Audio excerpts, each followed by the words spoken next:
नमस्कार दोस्तों, जय हिंद, वंदे मातरम। अपना सक्षम पॉइंट यूट्यूब चैनल पर एक बार फिर से आप सभी का हार्दिक स्वागत है। कल हमने दिशा पब्लिकेशन की बुक अ, जो फर्स्ट ग्रेड फर्स्ट पेपर को लेकर थी, जीके एंड जीएस की, उसको हमने शुरू किया था। जिसमें कल हमने फर्स्ट पेपर के सिलेबस के अकॉर्डिंग हम भारतीय इतिहास में एंशिएंट हिस्ट्री का पहला टॉपिक जो गुप्तकालीन कला, साहित्य और स्थापत्य के बारे में पढ़ा था।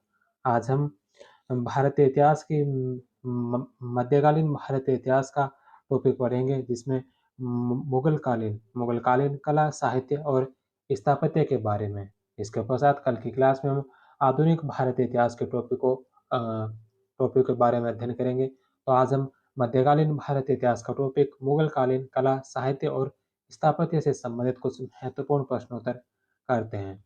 तो करते हैं आज की क्लास को शुरू। सबसे पहला प्रश्न है कि जहांगीर महल निम्नलिखित में से किस किले में अवस्थित है? जहांगीर महल कौन से किले में है? तो जहांगीर महल है आगरा के किले में। 4 नंबर ऑप्शन। जहांगीर महल ग्वालियर के राजा मानसिंह के महल की नकल कर आगरा के किले में बना जहांगीर महल अकबर का सर्वोत्कृष्ट निर्माण कार्य है। पूर्णतः हिंदू शैली में बने महल में संगमरमर का अल्प प्रयोग किया गया, कड़ियां तथा तो तोड़े का प्रयोग इसकी मुख्य विशेषता है। नेक्स्ट क्वेश्चन है कि पिछले हजारों वर्षों में भारत में तानसेन संगीतज्ञ पैदा नहीं हुआ। पिछले हजारों वर्षों में तानसेन जैसा संगीतज्ञ पैदा नहीं हुआ, यह किसने कहा था? अबुल फजल ने। 1 नंबर ऑप्शन। तानसेन तानसेन जो अकबर के दरबार में तानसेन प्रमुख संगीतज्ञ था, जो ध्रुपद शैली का गायक था। तानसेन ने ध्रुपद गायन को विकसित किया, जिसमें भारतीय संगीत की विशेषताएं विद्यमान थी। तानसेन अकबर के नवरत्नों में से एक था, जिसे अकबर को रीवा के राजा रामचंद्र ने भेंट किया। वृंदावन के बाबा हरिदास तानसेन के गुरु थे। तानसेन का पुराना नाम रामतनु पांडे या तन्ना मिश्र था। अकबर ने तानसेन को कंठाभरण वाणी विलास की उपाधि प्रदान की थी। उसने राजा मानसिंह द्वारा स्थापित ग्वालियर स्कूल में शिक्षा प्राप्त की थी। उसका मकबरा ग्वालियर में स्थित है। अबुल फजल ने लिखा है कि तानसेन के समान गायक पिछले हजारों वर्षों में भारत में नहीं हुआ। उल्लेखनीय है कि अकबर स्वयं एक बहुत अच्छा नकारा या नगाड़ा बजाता था। नेक्स्ट क्वेश्चन है कि फतेहपुर सीकरी की किस इमारत को परसी ब्राउन ने स्थापत्य कला का मोती कहा? फतेहपुर सीकरी की कौन सी इमारत को परसी ब्राउन ने स्थापत्य कला का मोती कहा था? तुर्की सुल्तान का महल। 1 नंबर ऑप्शन। अकबर ने सलीम के जन्म के बाद 1571 ईस्वी में शेख सलीम चिश्ती के प्रति आदर प्रकट करने के उद्देश्य से फतेहपुर सीकरी के निर्माण का आदेश दिया तथा मुख्य मेहराबदार पथ का निर्माण 1571-72 में करवाया। अकबर द्वारा बनाई गई श्रेष्ठतम इमारतें ये हैं। कौन कौन सी इमारतें? शेख सलीम चिश्ती का मकबरा जो 1571 में निर्मित, बिरबल का महल 1572 में, जोधाबाई का महल 1572-73। सीकरी में बने सभी भवनों में आकार में सबसे बड़ा महल है। जोधाबाई के महल के समीप ही मरियम की कोठी एक छोटी इमारत है। इसके अलावा जामा मस्जिद जामा मस्जिद 1573-74 में, मस्जिद के दक्षिण में बुलंद दरवाजा, मध्य में शेख सलीम चिश्ती का मकबरा और उत्तर में इस्लाम खां का मकबरा स्थित है। इस्लाम खां का मकबरा बुलंद दरवाजा 1574-75 में इसका निर्माण करवाया। खास महल पंचमहल पिरामिड आकार में बनी इस 5 मंजिल की इमारत को हवा महल भी कहा जाता है। यह भवन नालंदा के बौद्ध विहारों से प्रेरित लगता है।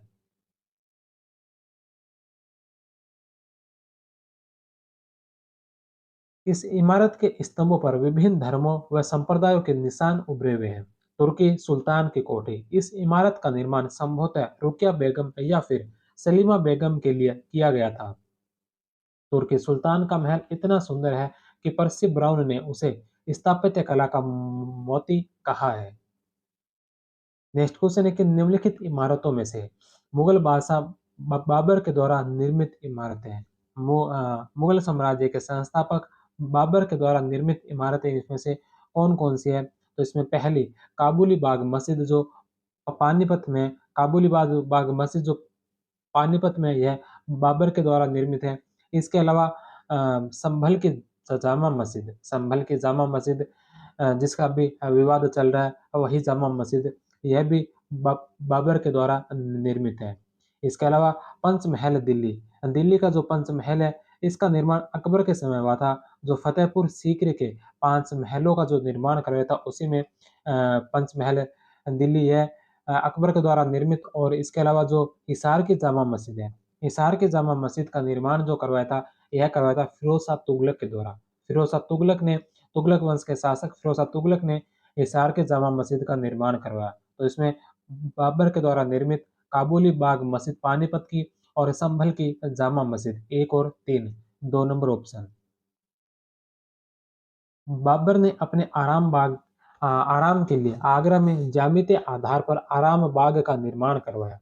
पानीपत के काबुली बाग में निर्मित मस्जिद, इसकी विशेषता उसका ईंटों द्वारा किया गया निर्माण था। रुहेलखंड के संभल में निर्मित जामा मस्जिद, आगरा के पुराने लोधी किले में के भीतर की मस्जिद। बाबर के सेनापति मीर बाकी ने अयोध्या में विक्रमादित्य द्वारा निर्मित राम मंदिर को तुड़वाकर 1528 में यहाँ मस्जिद का निर्माण करवाया था। वर्तमान में यहाँ पूरे राम मंदिर का निर्माण कर 22 जनवरी 2024 को मंदिर में भगवान राम की मूर्ति की प्राण प्रतिष्ठा कर दी गई है।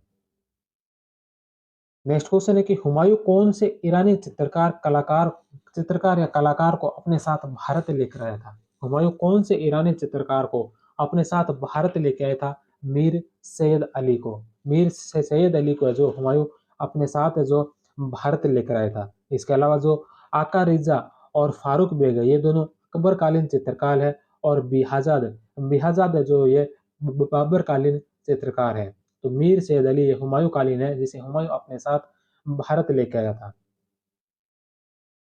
हुमायूं ने फारस एवं अफगानिस्तान के अपने निर्वासन के दौरान मुगल चित्रकला की नींव रखी।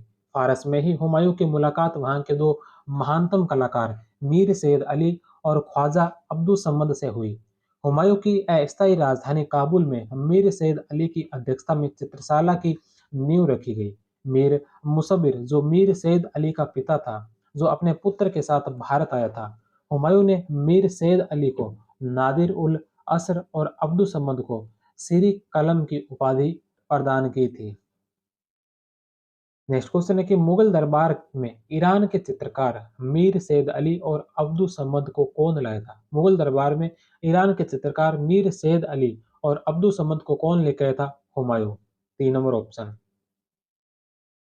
नेक्स्ट क्वेश्चन है कि निम्नलिखित में से कौन सा मुगल वास्तुकला में दोहरे गुंबद का सबसे प्रारंभिक उदाहरण माना जाता है? निम्नलिखित में से कौन सा मुगल वास्तुकला में दोहरे गुंबद का सबसे प्रारंभिक उदाहरण माना जाता है?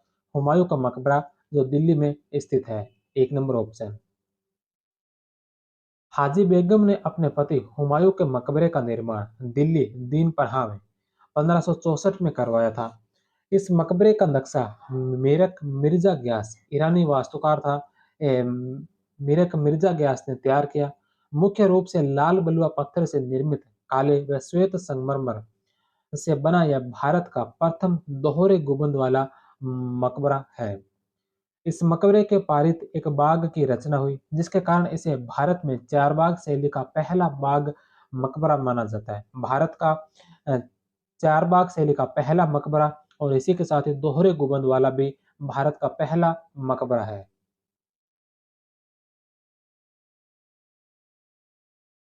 नेक्स्ट क्वेश्चन है कि निम्नलिखित चित्रकारों में से किसको जहांगीर ने नादिर उल जमा की उपाधि दी? जहांगीर ने किसे जो नादिर उल जमा की उपाधि दी थी? तो यह दी थी अबुल हसन को। इसी के साथ ही मंसूर को जो उपाधि दी गई थी वो दी गई थी नादिर उल असर की। तो नादिर उल असर जो मंसूर की उपाधि थी और नादिर उल जमा जो अबुल हसन की उपाधि थी।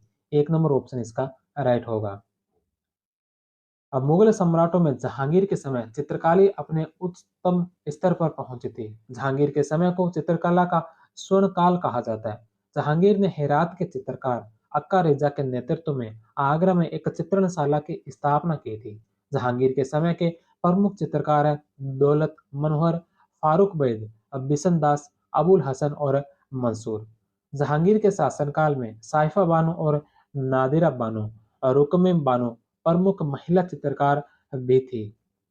जहांगीर के समय के सर्वोत्कृष्ट चित्रकार उस्ताद मंसूर व अबुल हसन थे।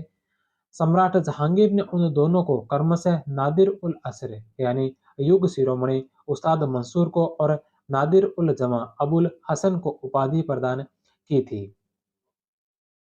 उस्ताद मंसूर प्रसिद्ध पक्षी विशेषज्ञ चित्रकार था, जबकि अबुल हसन को व्यक्ति चित्र में महारत हासिल थी।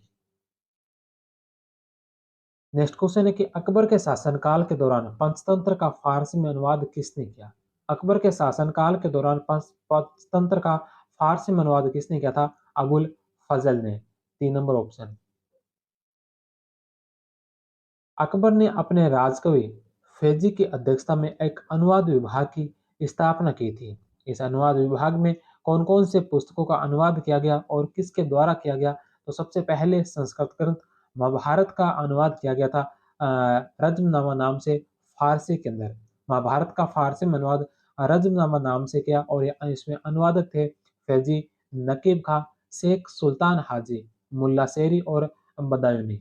इसके अलावा रामायण का फारसी में अनुवाद किया था रमजनामा नाम से। महाभारत का अनुवाद रद्मनामा और रामायण का फारसी अनुवाद रमजनामा नाम से और ये अनुवाद करने वाले थे बदायूनी बदायूनी नकीब खां और शेख सुल्तान हाजी और फैजी। पंचतंत्र का फारसी में अनुवाद अनवर ए सुहेली नाम से किया गया था हुसैन कसीपी के द्वारा। वहीं पंचतंत्र का फारसी में अनुवाद अयार दानिश नाम से किया गया था अबुल फजल के द्वारा। कालिया दामन का फारसी में अनुवाद किया था अयार ए दानिश के नाम से अबुल फजल के द्वारा। नल दमयंती का फारसी में अनुवाद किया गया था मसनवी नालो दमन के नाम से फैजी के द्वारा। वहीं राज तरंगिनी कलहण की राज तरंगिनी का फारसी में अनुवाद किया था अमार दानिश के नाम से और यह किया था मुल्ला मोहम्मद शाह के द्वारा।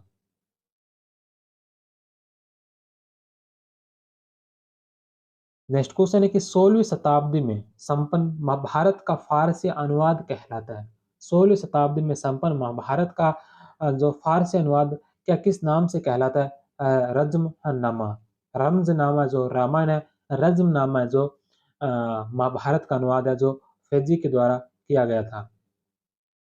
नेक्स्ट क्वेश्चन है कि औरंगजेब के काल में लेखकों और रचनाओं में से कौन सा सुमेलित नहीं है? औरंगजेब के काल में रचनाएं और उनके रचनाकारों में से कौन सा सुमेलित नहीं है? सबसे पहले मिर्जा मोहम्मद काजिम।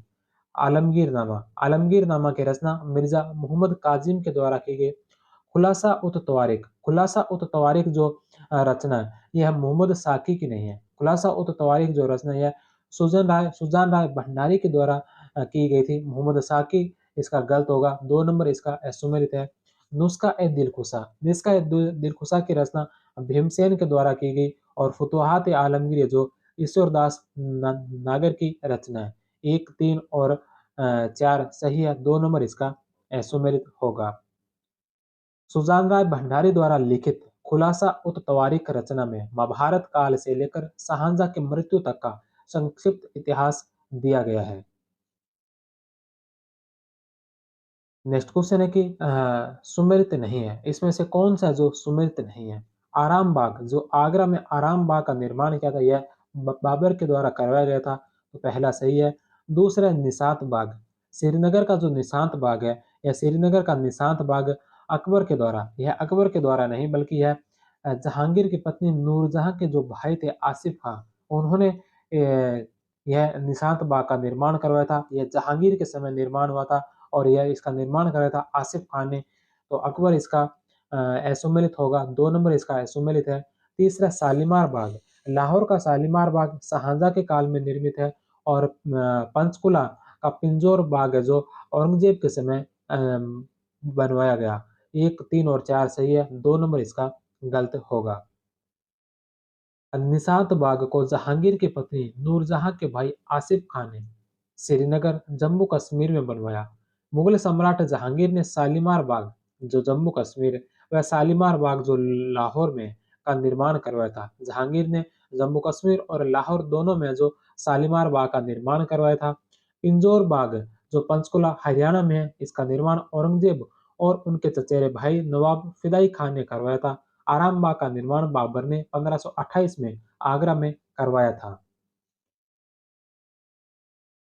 नेक्स्ट क्वेश्चन है कि इनमें से कौन सम्राट अकबर के दरबार में चित्रकारी के उस्ताद थे? इनमें से कौन सम्राट है जो अकबर के दरबार में चित्रकारी के उस्ताद थे? तो अकबर के दरबार में चित्रकारी के उस्ताद ख्वाजा अब्दुल समद।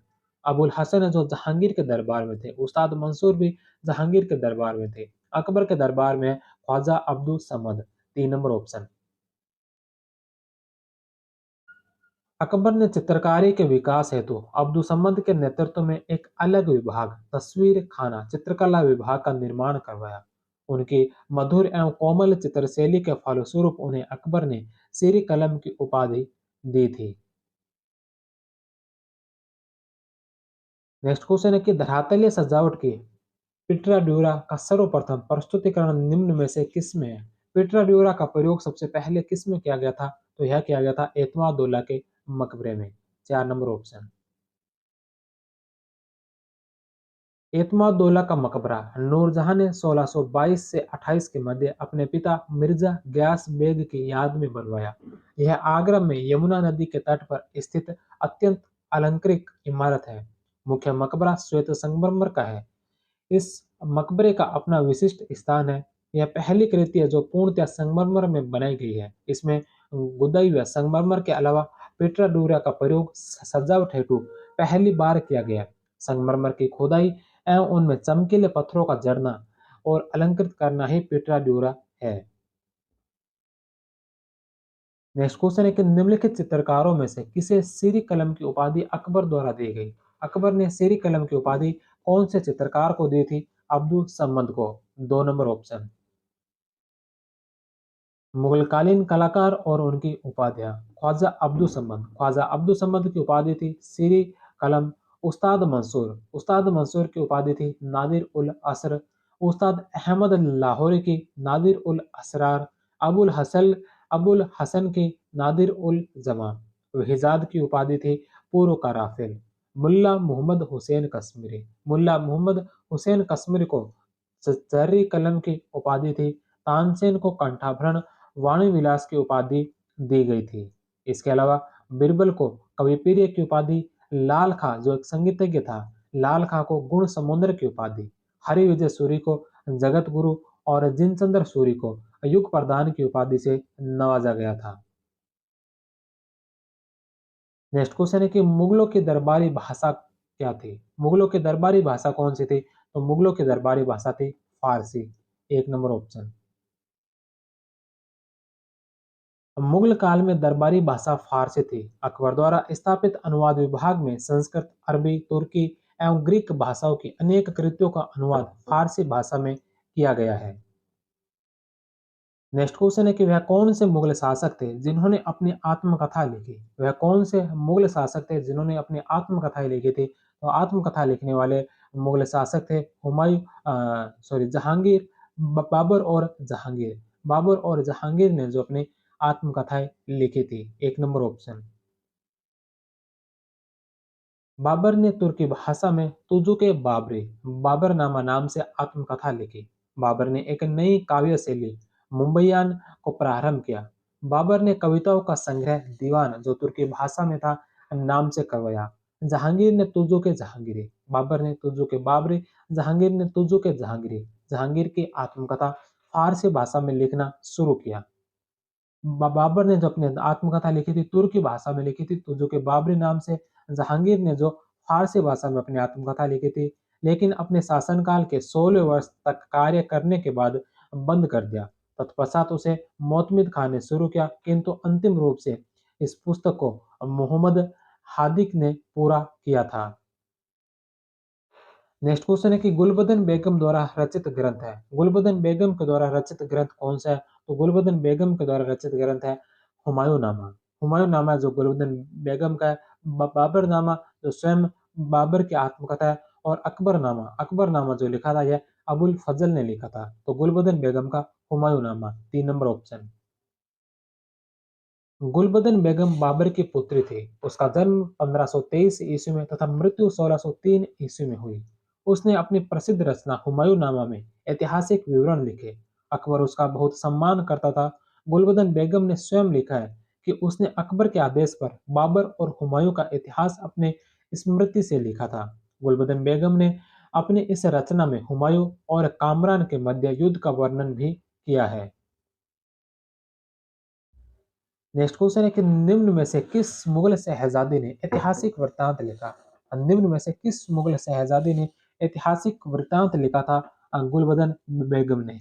2 number option.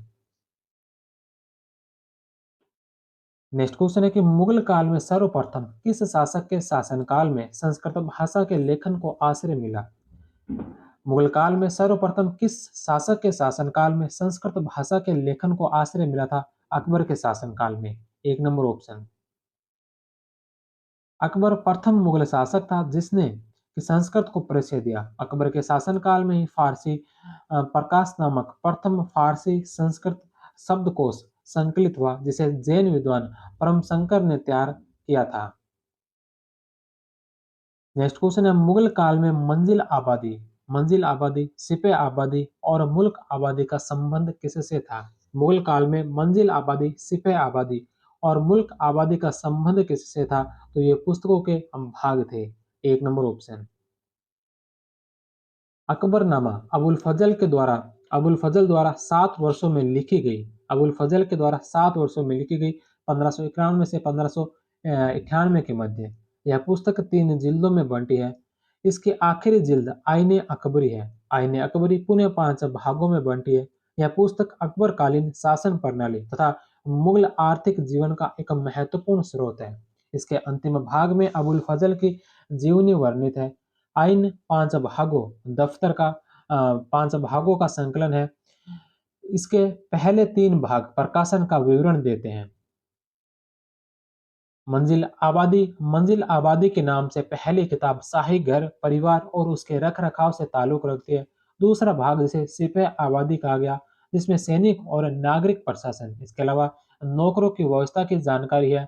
तथा तीसरा भाग जो मुल्क आबादी नाम से है। तीसरा भाग मुल्क आबादी जो साम्राज्य प्रांतों के वित्तीय पहलुओं तथा राजस्व की दरों के आंकड़ों का विस्तृत जानकारी देने के बाद बाहरी प्रांतों का बयान देता है। नेक्स्ट क्वेश्चन है कि अकबर के सुलेख की पसंदीदा शैली कौन सी है। अकबर की सुलेख की पसंदीदा शैली कौन सी है। तो यह नस्तालिक नस्तालिक जो एक फारसी लिपि है। नस्तालिक जो अकबर की पसंदीदा सुलेख लिपि है। 1 नंबर ऑप्शन। नस्तालिक एक फारसी लिपि है जो मध्यकालीन भारत में प्रयुक्त होती थी। मुगल बादशाह औरंगजेब नस्तालिक तथा शिकस्त लिखने में निपुण था। नस्तालिक अकबर की पसंदीदा शैली थी। यह एक ऐसी तरल शैली थी जिसे लंबे सपाट प्रवाही ढंग से लिखा जाता था। इसे 5 से 10 मिमी की नोक वाले छंटे हुए सरकंडे जिसे जिसे कलम कहा जाता था के टुकड़े के स्याही में डुबोकर लिखा जाता था। अकबर के दरबार में सबसे अच्छे सुलेखकों में से एक कश्मीर के मोहम्मद हुसैन को जरीन कलम जो सोने की कलम थी के खिताब से नवाजा गया।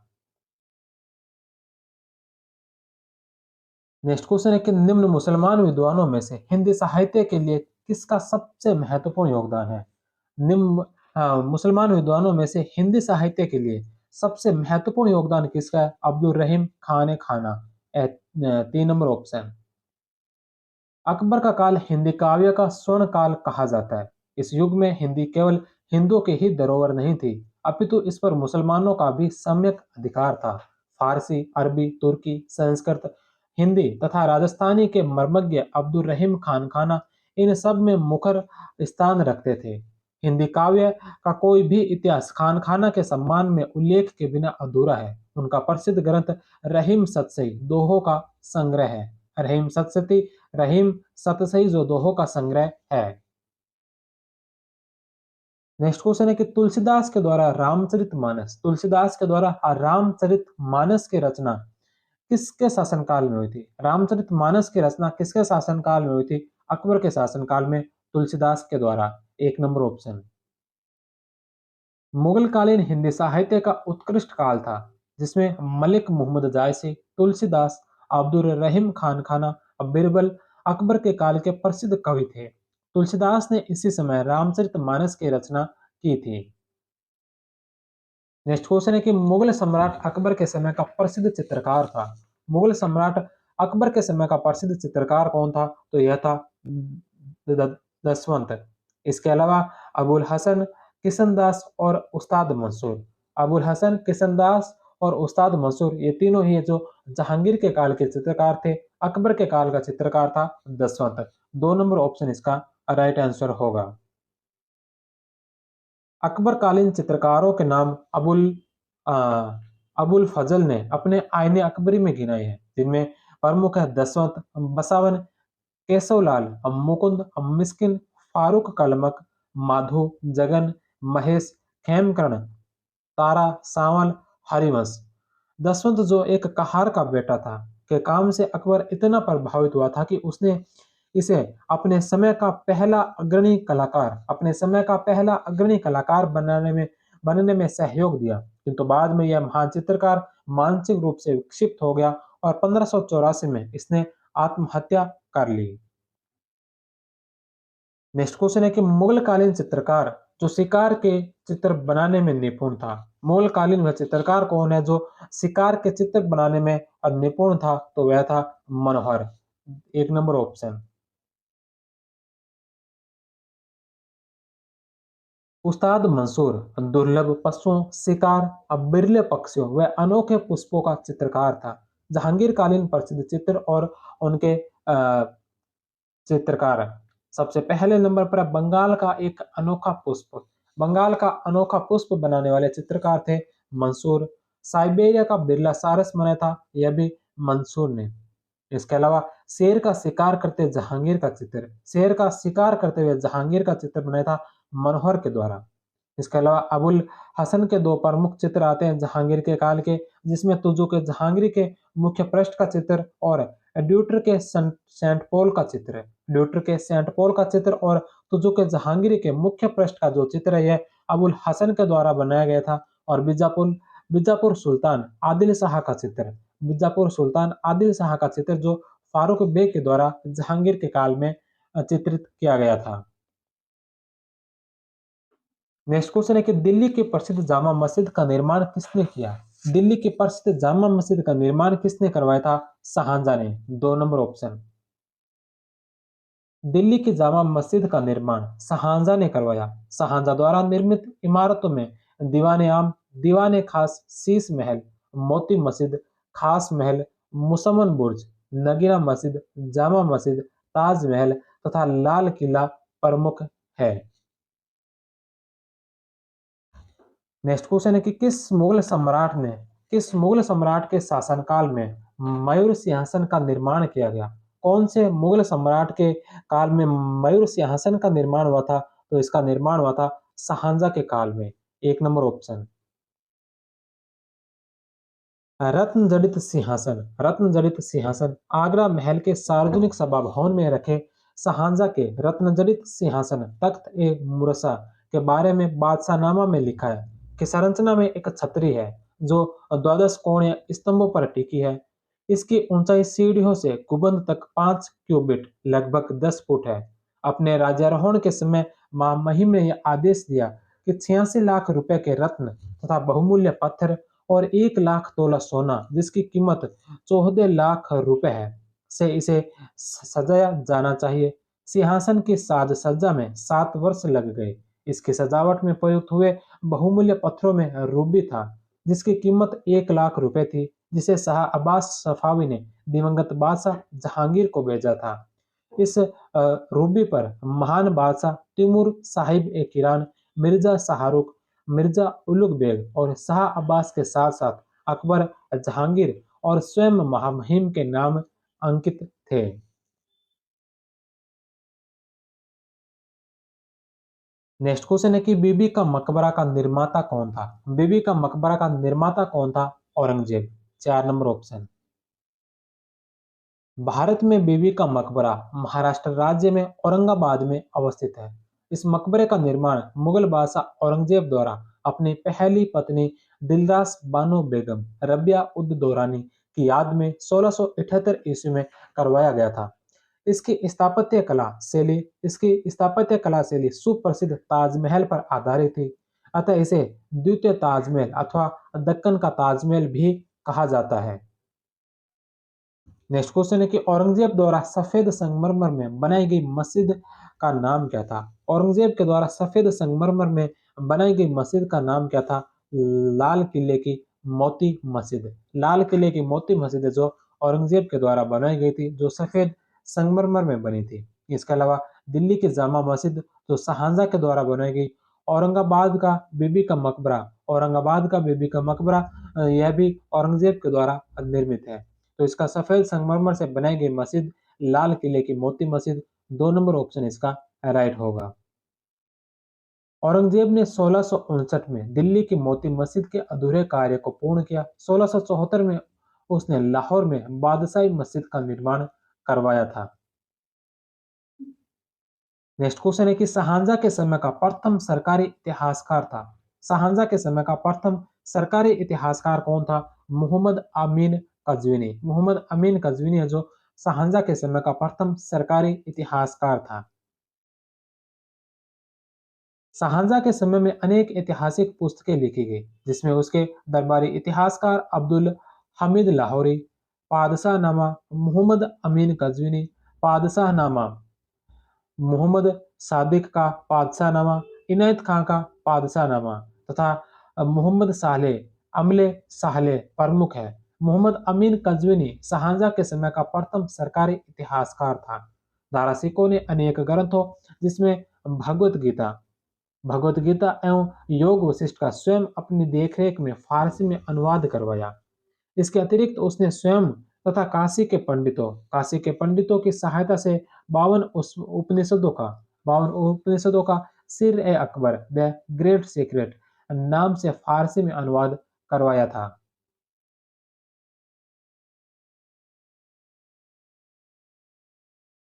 नेक्स्ट क्वेश्चन है कि किस मुगल सम्राट के शासनकाल में सर्वाधिक फारसी रचना लिखी गई? कौन से मुगल सम्राट के शासनकाल में सर्वाधिक फारसी रचनाएं लिखी गई थी औरंगजेब के काल में? 4 नंबर ऑप्शन।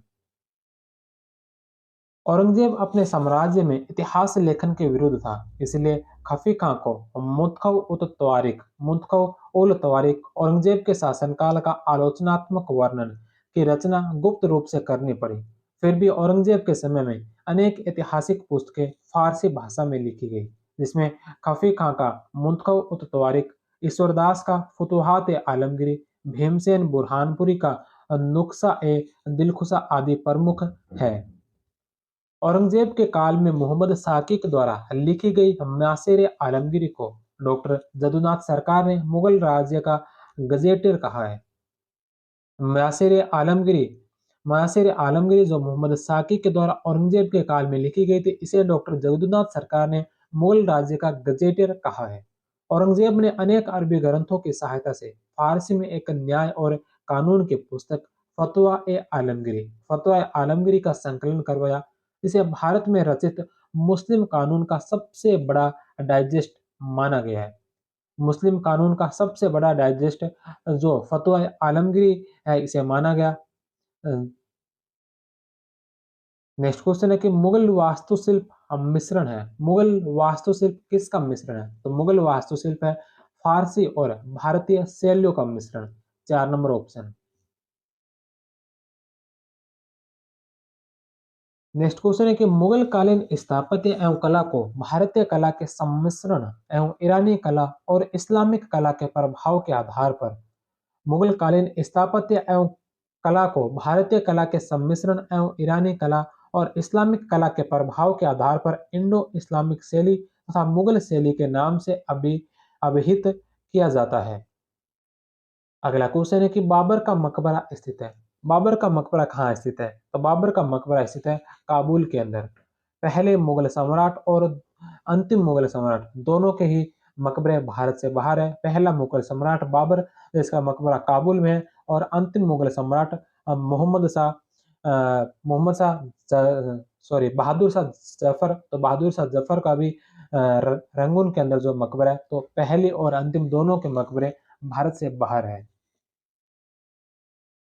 मुगल शासकों के मकबरे एक दृष्टि में बाबर का मकबरा अ, काबुल जो वर्तमान अफगानिस्तान में, हुमायूं का मकबरा दिल्ली में हाजी बेगम के द्वारा निर्मित, अकबर का मकबरा जो सिकंदरा में जहांगीर के द्वारा निर्मित, जहांगीर का मकबरा सहांदरा जो नूरजहां के द्वारा निर्मित है, और औरंगजेब का मकबरा जो दौलताबाद खुलदाबाद में औरंगजेब का मकबरा जिसके ऊपर अभी विवाद चल रहा है संभाजी नगर में जो है। नेक्स्ट क्वेश्चन है कि किस भारतीय स्मारक को हाल ही में विश्व हेरिटेज सूची में शामिल किया गया? कौन से भारतीय स्मारक को हाल ही में विश्व हेरिटेज सूची में शामिल किया गया? यह 2007 का प्रश्न है। तो 2007 के समय में कौन से भारतीय स्मारक को विश्व हेरिटेज सूची में शामिल किया गया था? लाल किले को, एक नंबर ऑप्शन। यमुना नदी के तट पर स्थित लाल किले को वर्ष 2007 में यूनेस्को के विश्व धरोहर स्थल में नामित किया गया था। इस किले की योजना वास्तुकार हमीद एवं अहमद ने बनाई। मुगल बादशाह शाहजहां द्वारा लाल बलुआ पत्थर से शाहजहानाबाद में निर्मित लाल किले का पश्चिमी दरवाजा लाहौरी गेट और दक्षिणी दरवाजा दिल्ली गेट के नाम से जाना जाता है। इस किले में मोती मस्जिद जो औरंगजेब के द्वारा निर्मित है, दीवान ए खास, इसके अंदर की छत चांदी से निर्मित है। दीवान ए आम जैसी प्रसिद्ध इमारतें स्थित है। दीवान ए आम में अमीर खुसरो की प्रसिद्ध उक्ति खोदी हुई है, गर फिरदौस बर रुए जमा जमी अस्त, हमी अस्त, हमी अस्त, हमी अस्त, अर्थात जिसका अर्थ है कि यदि पृथ्वी पर कहीं स्वर्ग है तो यही है, यही है, यही है। नेक्स्ट क्वेश्चन है सुमेलित कीजिए। एक तरफ चित्रकला तकनीक दे रखे हैं और सामने उनके अर्थ दे रखे हैं। चित्रकला के टेक्निकल शब्द दे रखे हैं और सामने उनके जो अर्थ दे रखे हैं। सबसे पहले नंबर पर है खत। खत किसे कहा गया? हास्य को। खत कहा गया हास्य को। दूसरे नंबर पर है तरह। तरह रेखांकन, रेखा चित्र, आरेख। तीसरे नंबर पर है रंगामिची, रंग मिश्रण और रंगाई। और शम्स कहा गया अलंकृत शीर्षक को। तो इसमें चारों ये जो सुमेलित है, एक दो तीन और चार, चार नंबर ऑप्शन। चित्रकारी तकनीक के अर्थ, चित्रकारी और उनके अर्थ। कलम पेंटिंग की शैली है। रंग में जी चित्रों में रंग भरना, रंग मिश्रण या रंगाई। खत जो हास्य। तरह, तरह का अर्थ है रेखांकन, रेखा चित्र और आरेख। शम्स का अर्थ है अलंकृत शीर्षक।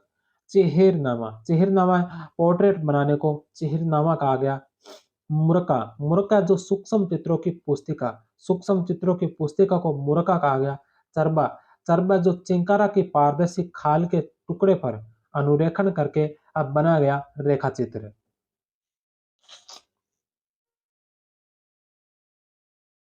नेक्स्ट क्वेश्चन है कि ताजमहल का वास्तुकार था, ताजमहल का वास्तुकार कौन था? तो ताजमहल का वास्तुकार था उस्ताद ईसा, तीन नंबर ऑप्शन। ताजमहल शाहजहां की प्रिय रानी मुमताज महल, जिसका मूल नाम अर्जुमंद बानो बेगम था, का मकबरा है। इसका निर्माण आगरा में यमुना नदी के दाहिने किनारे पर 1631 में शुरू हुआ। 1653 में 22 वर्ष के बाद 9 करोड़ रुपए की लागत से बनकर तैयार हुआ। ताजमहल का मुख्य वास्तुकार इटली का प्रसिद्ध वास्तुविद चेरिनोवो वरिनोवो था।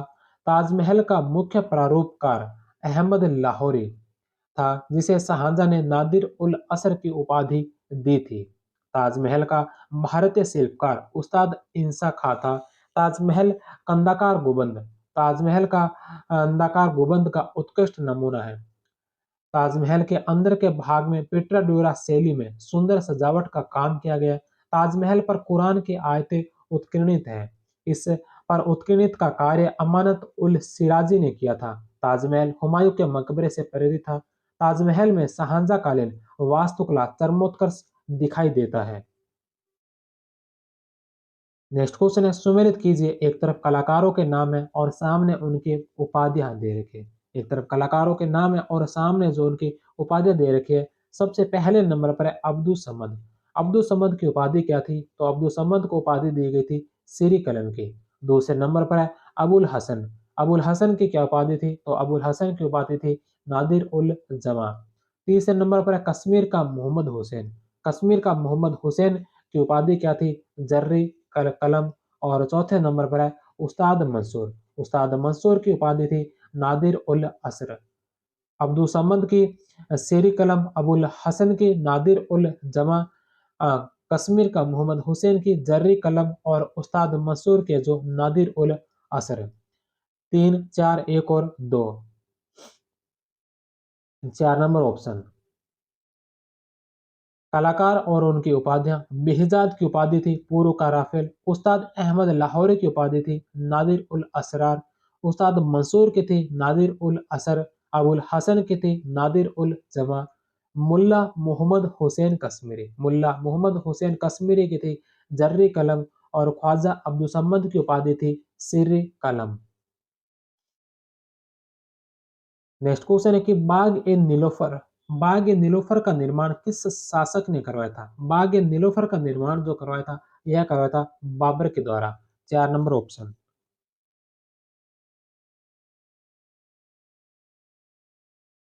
बाबर के द्वारा निर्मित बाग ए नीलोफर लोटस गार्डन या कमल उद्यान धौलपुर राजस्थान में अवस्थित है। नेक्स्ट क्वेश्चन है, स्मारक और उनके सुलेखकारों को सुमेलित कीजिए। स्मारक और उनके सुलेखकारों को सुमेलित करना है। सबसे पहले नंबर पर है बुलंद दरवाजा। बुलंद दरवाजा फतेहपुर सीकरी का जो बुलंद दरवाजा है, इसके निर्माता कौन थे? तो इसके निर्माता थे जो सुलेखकार थे वो थे अहमद अल चिश्ती। अहमद अल चिश्ती। दूसरे नंबर पर है अतका खां का मकबरा। दिल्ली का जो अतका खां का मकबरा है, इसके सुलेखकार थे बाकी मोहम्मद। तीसरे नंबर पर है शाह बेगम का मकबरा इलाहाबाद में। इलाहाबाद का जो शाह बेगम का मकबरा है, इसके सुलेखकार थे मीर अब्दुल्ला मुस्किनी कलाम। और चौथे नंबर पर है आगरा में स्थित एतमादुल्ला का मकबरा। आगरा में स्थित एतमादुल्ला के मकबरे के सुलेखकार थे अब्द अल नबी उल कुरैशी। अब्द अल नबी उल कुरैशी। तीन, एक, चार और दो। एक नंबर ऑप्शन। प्रमुख स्मारक और उनके सुलेखकार। बुलंद दरवाजा जो फतेहपुर सीकरी में, इसके सुलेखकार थे अहमद अल चिश्ती और वास्तुकार थे बहाउद्दीन। ताजमहल जो आगरा में स्थित है, जिसके सुलेखकार थे अमानत खान और इसके वास्तुकार थे उस्ताद ईसा खां और अहमद लाहौरी। दिल्ली में स्थित अतका खां का मकबरा, जिसके सुलेखकार थे बाकी मोहम्मद। और इसके अलावा शाह बेगम का मकबरा। शाह बेगम का मकबरा जो इलाहाबाद में है, जिसके सुलेखकार थे मीर अब्दुल्ला मुस्किन कलाम। और आगरा में स्थित एतमादुल्ला का मकबरा। एतमादुल्ला के मकबरे के सुलेखकार थे अब्द अल नबी उल कुरैशी। अब्द अल नबी उल कुरैशी। नेक्स्ट क्वेश्चन है कि पंडित जगन्नाथ किस मुगल बादशाह के दरबार में राजकवि थे? पंडित जगन्नाथ है जो कौन से मुगल बादशाह के दरबार में राजकवि थे? शाहजहां के दरबार में। गंगा लहरी और रस गंगाधर के लेखक पंडित जगन्नाथ शाहजहां के राजकवि थे। इसके अतिरिक्त चिंतामणि, कविंद्राचार्य और सुंदरदास आदि अनेक हिंदू लेखक भी उनके दरबार में थे। नेक्स्ट क्वेश्चन है कि पांडुलिपियों के निर्माण का मुगल केंद्र क्या कहलाता था? पांडुलिपियों के निर्माण का मुगल केंद्र क्या कहलाता था? किताब खाना। चार नंबर ऑप्शन। मुगल काल में सभी पुस्तकें पांडुलिपियों के रूप में थी, अर्थात वे हाथ से लिखी होती थी। पांडुलिपि रचना का मुख्य केंद्र शाही किताब खाना था। नेक्स्ट क्वेश्चन है, सुमेलित कीजिए। सुमेलित करना है, एक तरफ कुछ पुस्तकें दे रखे और सामने उनके लेखकों के नाम दे रखे। सबसे पहले नंबर पर आलमगीर नामा। आलमगीर नामा की रचना किसके द्वारा की गई थी? तो आलमगीर नामा की रचना की गई थी मिर्जा मोहम्मद काजिम के द्वारा। दूसरे नंबर पर तबकात अकबरी। तबकात अकबरी किसकी रचना है? निजामुद्दीन अहमद की। निजामुद्दीन अहमद ने तबकात अकबरी की रचना की थी। तीसरे नंबर पर है चहार चमन। चहार चमन के रचनाकार चंद्रबहान बहमन। और चौथे नंबर पर है इकबालनामा जहांगीरी। इकबालनामा जहांगीरी के रचनाकार है मोतमिद खां। चार में एक नंबर, तो इसमें दो, चार, तीन और एक, चार नंबर ऑप्शन इसका राइट आंसर होगा। आलमगीरनामा। आलमगीरनामा जो मिर्जा मोहम्मद काजिम औरंगजेब के समय का प्रथम व अंतिम सरकारी इतिहासकार था। उसने आलमगीरनामा में औरंगजेब के शासन के प्रथम 21 वर्षों का इतिहास लिखा। बाद में औरंगजेब ने राज्य में समकालीन इतिहास लेखन पर रोक लगा दी। इसके अलावा तबकात अकबरी। तबकात अकबरी इसके रचयिता निजामुद्दीन अहमद थे। इसे तारीख ए निजामी भी कहते हैं। चहार चमन। चहार चमन चंद्रभान द्वारा रचित इस पुस्तक में शाहजहां की शासन प्रणाली व उसके वजीरों का वर्णन है। इकबालनामा ए जहांगीरी। इकबालनामा ए जहांगीरी मोतमिद खां का इकबाल नामा ए जहांगीरी ही एकमात्र स्रोत है जो नूरजहां के बारे में संपूर्ण जानकारी प्रदान करता है। नेक्स्ट क्वेश्चन है कि दास्तान ए अमीर हमजा क्या है? दास्तान ए अमीर हमजा क्या है? तो दास्तान ए अमीर हमजा पेंटिक्स का एक पन्ना। तीन नंबर ऑप्शन। हमजनामा। हमजनामा मुगल चित्रशाला की प्रथम महत्वपूर्ण कृति है। इसे दास्तान ए अमीर हमजा भी कहा जाता है। हमजनामा में लगभग 2400 चित्रों एवं 360 कहानियों का संग्रह है, जिसमें लाल, नीले, पीले, कासनी, काले व हरे रंगों का प्रयोग मिलता है। तो ये थे प्रमुख मुगल कालीन कला, साहित्य और स्थापत्य कला। आज की क्लास में हमने मध्यकालीन भारतीय इतिहास का टॉपिक मुगल कालीन कला, साहित्य और स्थापत्य के बारे में पढ़ा। अब हम कल आधुनिक भारतीय इतिहास का टॉपिक शुरू करेंगे, जिसमें हम सबसे पहले पढ़ेंगे 1857 की क्रांति, उसके पश्चात प्रमुख राष्ट्रवादी नेता और फिर स्वतंत्रता संग्राम, गांधी जी और प्रमुख अन्य नेताएं। तो हम कल की क्लास में पुनः मिलते हैं। आपने आज की क्लास बहुत अच्छे से लगाई। आप सभी का बहुत बहुत धन्यवाद। जय हिंद और वंदे मातरम।